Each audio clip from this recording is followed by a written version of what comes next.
Many people ask me, do I need one Bitcoin to retire? And today I'm going to react to a video where someone else talks about it and I'll give my reaction. 50. We got to get to one and then we can get to two. No. But seriously, like, is one Bitcoin enough? Like, let's say, 15 years from now, is one Bitcoin enough to live a good lifestyle? Yeah, I think so. I think 15 years from now, Bitcoin's sitting at above, $5 million a coin, $100 trillion market cap. I think $5 million a coin. I don't know. Again, nobody knows. But if that is true, right now it's worth $100,000. Um, if you believe that, you should do whatever it takes to get one Bitcoin right now. Right? And again, I don't know. Well, we'll see. you will have the ability to generate income on that holding. And if you've got a $5 million position, I think you'll be able to make enough money to have a really good life. So yes, I think one Bitcoin is enough with the developments that are coming in from the TradFi markets to Bitcoin. Yeah, absolutely. Absolutely. I mean, what's your famous line? I absolutely love it when you say this. You buy step number one, you buy Bitcoin. Step Yeah. number two, you hook up. And step number three, you get fabulously wealthy. Oh man, I absolutely love that. So yeah, I guess these are Bitcoin maximalists, which you got to understand. There's people who just believe in Bitcoin; they believe in nothing else. So part of this is you also have to take that reaction with that knowledge, because for Bitcoin to reach $5 million a coin, I don't know exactly what he believes is going to happen. But again, the market cap has to get pretty high to get to $5 million. I don't see why it wouldn't get there over time. I just don't know if it's 10, 15, 50 years. Who knows? But at the end of the day, it's better to buy. I believe it will be worth at least a million in my lifetime. Whether that's 20, 30 years, that's still 10 times more than it's worth right now. And that is an amazing investment. If you bought a house and you said, I'm going to buy this house for 500K, and in my lifetime it will be worth $5 million, many people will do that. Many people are doing that. So for 100,000, same idea. I don't see why it doesn't make sense. And it might go further down, but that gives you more opportunity to buy more at a lower price. So again, I don't know exactly what this guy believes is going to happen specifically that creates that, but I agree with him. Owning Bitcoin is probably the best investment you can make with the money you have right now. Yeah, you made that line go viral, and I think it's so powerful because it's so true. It's so simple, so simple. People, because they're so used to dealing with traditional finance that like overcomplicates things by design to justify the fees and all that stuff. Like, we're super smart, so we're going to tell you all this lingo that you don't understand. Even though we take the train to the office every single day and you drive up in a Benz or a Rolls Royce, yeah. Exactly. Complicated. Exactly. But they got to justify the fees somehow, right? But Bitcoin comes along and it kind of, really, really disrupts that, and I want to talk a little bit about that, right? Because, whether it's real estate or TradFi, there's these entire industries that are built on this. The real estate industry, like real estate in general, is just the valuations of properties are just so overinflated because people are using it to essentially invest. And fiat has just turned the world upside down, where people are forced to become part-time investors just to maintain their purchasing power. Now here comes Bitcoin and it completely changes that conversation.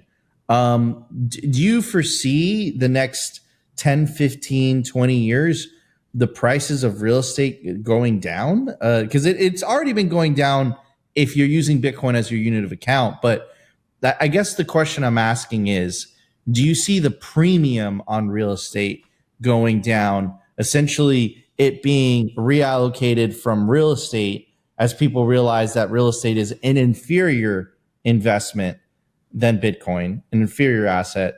And as more people realize that, they sell some of that real estate to get into Bitcoin. Do you foresee that happening? Yeah, I see that happening, but I think the way they'll do it is just borrow more money against their real estate and buy the Bitcoin with it. So that's what my parents did. So I think it's most people are gonna have to do the opposite because again, yes, this assumes that you already have real estate. Most people they're saying cannot buy real estate right now because it's too expensive.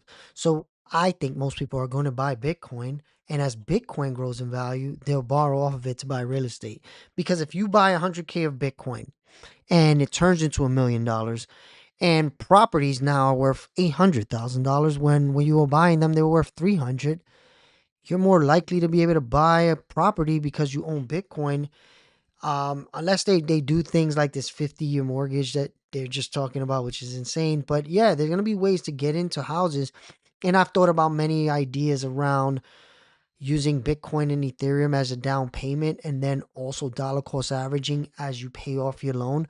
I'm looking at a bunch of ideas like that. Stay tuned. And also, if you want to learn how to get more Bitcoin and Ethereum, there's links in the description. I have a free community of people who are getting 3 times more Bitcoin with the same amount of money. So just check that out when you're ready.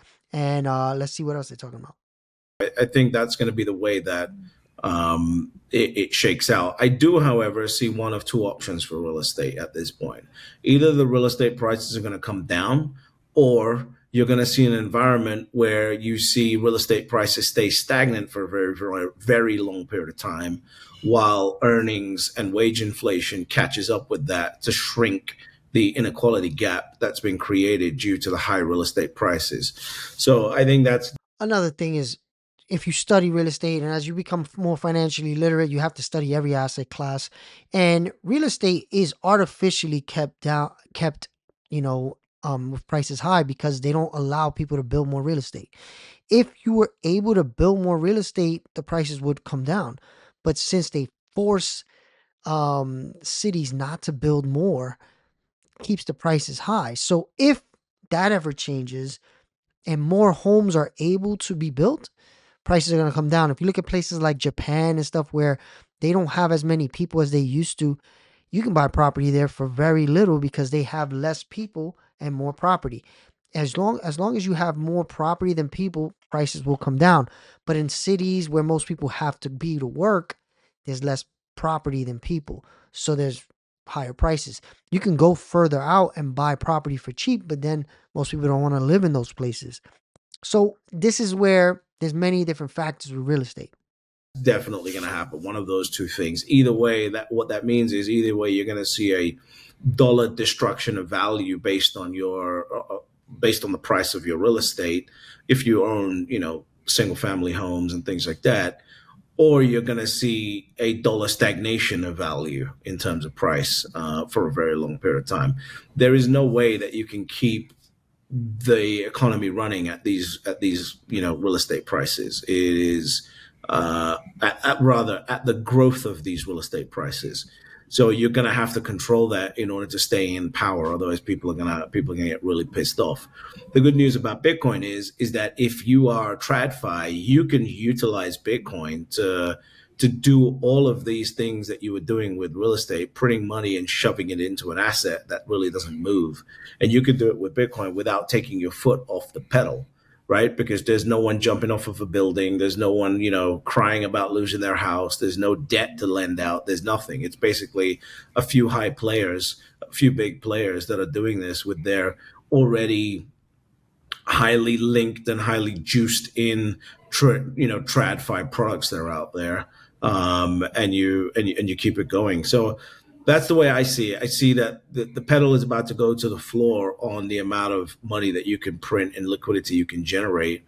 And it's got a new avenue to go into because I think real estate has been completely pumped and it's about to be dumped.